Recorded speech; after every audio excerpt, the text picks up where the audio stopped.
Assalamualaikum warahmatullahi wabarakatuh. Para pendengar yang dimuliakan oleh Allah Subhanahu wa taala, kali ini kita akan membahas tentang kapan baca doa istikharah ketika salat.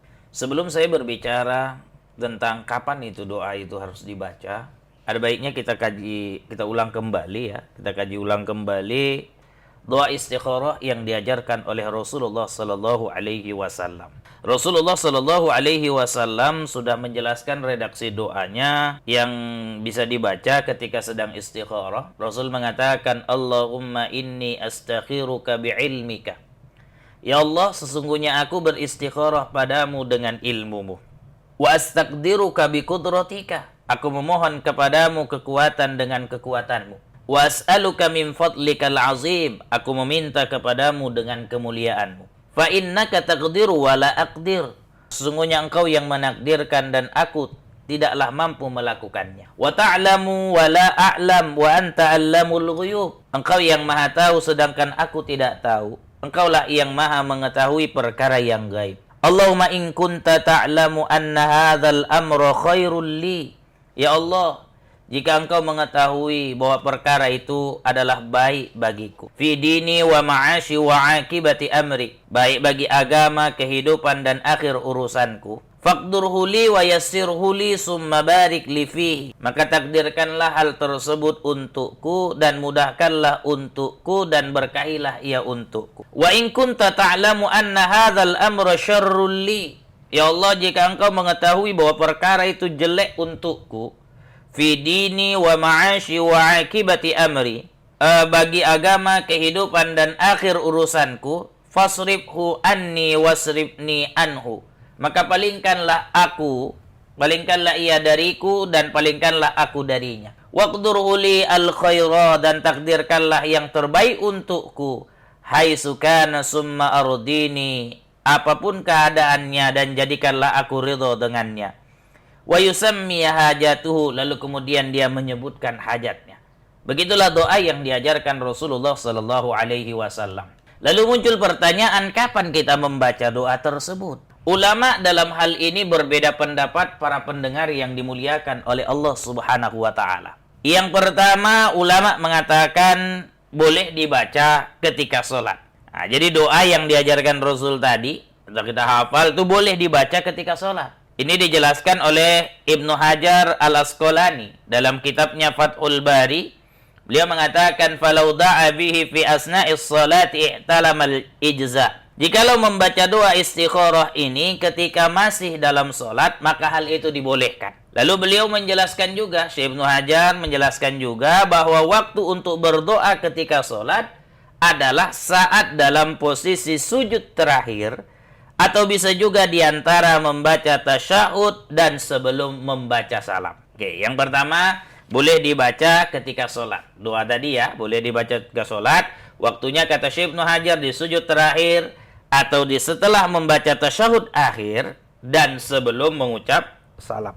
Yang kedua, mayoritas ulama berpendapat bahwa membaca doa istikharah tadi dibaca setelah selesai salam sholat. Hal ini dicermati dari perkataan Rasulullah sallallahu alaihi wasallam ketika bersabda, ya ketika menjelaskan tentang dalil salat istikharah ini, "Falyarka' rak'ataini min ghairil fardhah tsumma liyaqul." Maka kerjakanlah salat 2 rakaat selain salat fardu, kemudian hendaklah dia berdoa, tsumma liyaqul, kan gitu kan?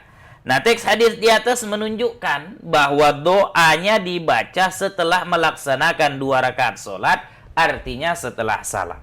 Lalu muncul pertanyaan, oke lah Ustadz, kita sudah oke, boleh baca di dalam sholat, boleh dibaca di setelah sholat. Karena ini ada khilaf, mana yang mau kita pilih? Mau pilih baca dalam sholat boleh, mau pilih ikut pendapat jumhur setelah sholat dibaca boleh. Silakan ya. Kemudian bagaimana kalau tidak hafal doanya? Kalau tidak hafal doanya, ya maka solusinya adalah kita membaca, kita tulis, kita baca. Begitu selesai sholat, kita buka teksnya, kita baca. Lalu timbul pertanyaan, Ustadz, saya nggak bisa pula membacanya.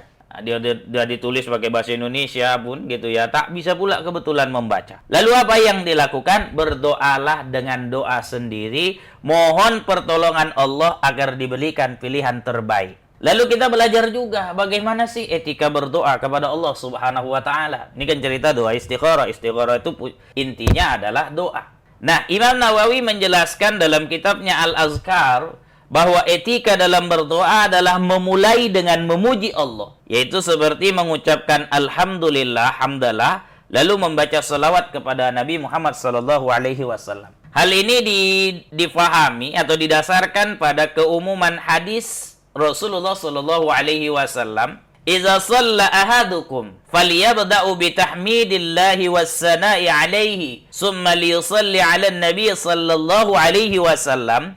Summa liyad'u ba'du ma bima sya'a.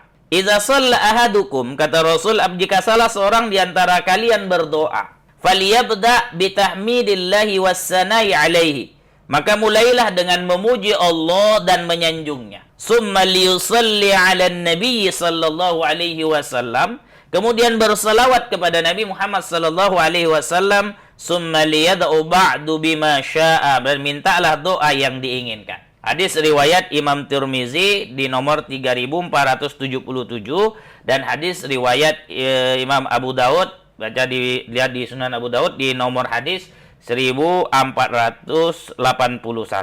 Ali bin Abi Thalib radhiyallahu anhu pernah berkata, "Kullu du'ain mahjubun hatta yusalli 'alan nabi sallallahu alaihi wasallam." Semua doa itu terhalang, kata Sayyidina Ali bin Abi Thalib, sampai dibacakan salawat untuk Nabi Muhammad sallallahu alaihi wasallam. Umar bin Khattab juga pernah berkata, "Inna du'a mawqufun baina as-sama'i wal ard, la yas'adu minhu syai'un hatta tusalli ala nabiyyika sallallahu alaihi wasallam." Sesungguhnya doa itu diam, terhenti, kata Umar bin Khattab, antara langit dan bumi.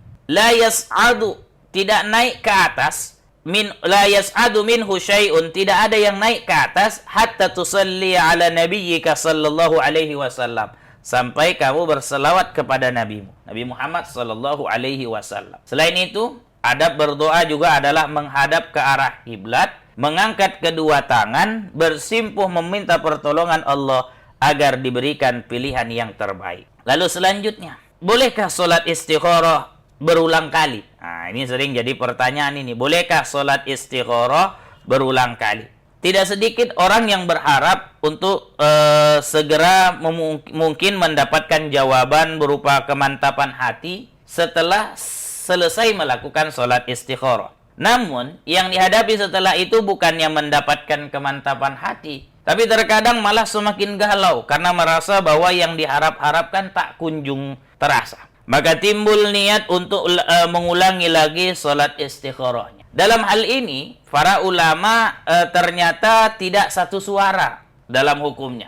Ada yang menyatakan tidak boleh diulang. Pendapat sebagian ulama menyatakan hukumnya tidak boleh diulang. Kenapa? Karena alasannya adalah Rasul bilang fariyarka rakaataini, cuman disuruh untuk melakukan solat 2 rakaat. Yang kedua, hasil sudah ditakdirkan Allah. Ya kan, pada dasarnya seorang muslim itu hanya diminta untuk mengerjakan sholat sunat istikharah 2 rakaat. Adapun perkara tentang hasilnya itu sudah ditakdirkan oleh Allah. Maka tidak perlu lagi untuk mengulanginya, apalagi hanya sekedar untuk mendapatkan perasaan yang mantap dalam waktu sesegera mungkin. Artinya ini ikhtiar kita, ta'abbudi kita kepada Allah. Maka tinggal ya udah lakukan saja sholat, bagaimana hasilnya nanti serahkan kepada Allah. Ada ulama yang bilang boleh diulang. Karena istikharah itu adalah doa, katanya. Hakikat dari istikharah itu adalah berdoa kepada Allah agar diberikan pilihan terbaik. Dan berdoa itu adalah perkara hal yang boleh diulang. Kemudian kita belajar dari para sahabat. Ada sahabat yang mengulang sholat istikharahnya 3 kali. Siapa itu? Ibnu Zubair. Beliau pernah mengulang sholat istikharahnya sebanyak 3 kali dan tak ada satu sahabat pun yang protes kepadanya. Dalam Sahih Muslim disebutkan bahwa Ibnu Zubair mengatakan, Inni mustakhirun Rabbi salasa. Inni mustakhirun Rabbi salasan. Aku melakukan istikharah pada Rabbku. Ya, sholat istikharah maksudnya sebanyak 3 kali. Dalam penjelasan yang lain juga, Umar bin Khattab melakukan sholat istikharah selama sebulan. Ini dijelaskan oleh Imam Baihaqi. Imam Baihaqi meriwayatkan dalam kitabnya bahwa Umar bin Khattab radhiyallahu anhu berkeinginan untuk menulis hadis. Kemudian beliau bermusyawarah kepada para sahabat dan mereka menyarankan agar tetap melanjutkan keinginannya untuk menulis hadis. Kemudian Umar melakukan istikharah, memohon petunjuk kepada Allah selama sebulan. Akhirnya Allah memilihkan salah satu keinginannya dengan memberi kelapangan agar tidak menulis hadis. Sehingga Umar bin Khattab mengatakan, "Inni kuntu uridu an aktubas sunan wa inni zakartu qauman kanu qablakum katabu kutuban faqib walaiha wa taraku kitab Allah wa inni Allahi la albasu kitab Allahi bi syai'in abada." Dahulu, kata Umar bin Khattab, aku ingin menulis hadis ya. Aku ingin menulis hadis, namun aku teringat sekelompok kaum di masa lalu yang menulis beberapa kitab. Kemudian mereka mencurahkan waktunya untuk kitab tersebut dan melupakan kitab Allah. Demi Allah, aku tidak akan mencampurkan kitab Allah dengan yang lain. Rawahu al-Baihaqi. Nah, kemudian ada yang istikharah 7 kali. Mayoritas ulama menyatakan boleh istikharah 7 kali.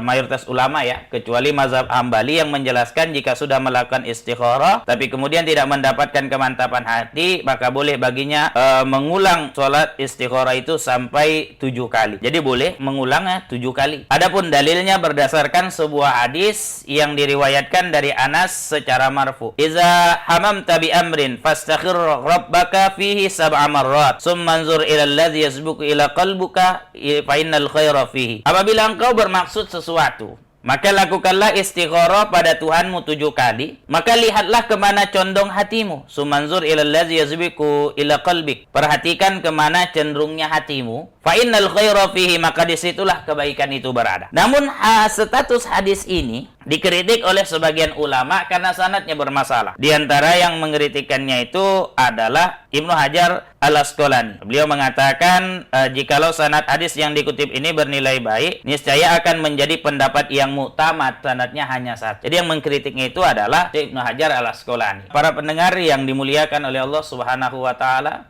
bagaimana kalau kita punya masalah? Cukupkah kita dengan 1 kali sholat? Nanti kita jelaskan lebih lanjut. Tetaplah channel kami ini. Terima kasih. Assalamualaikum warahmatullahi wabarakatuh.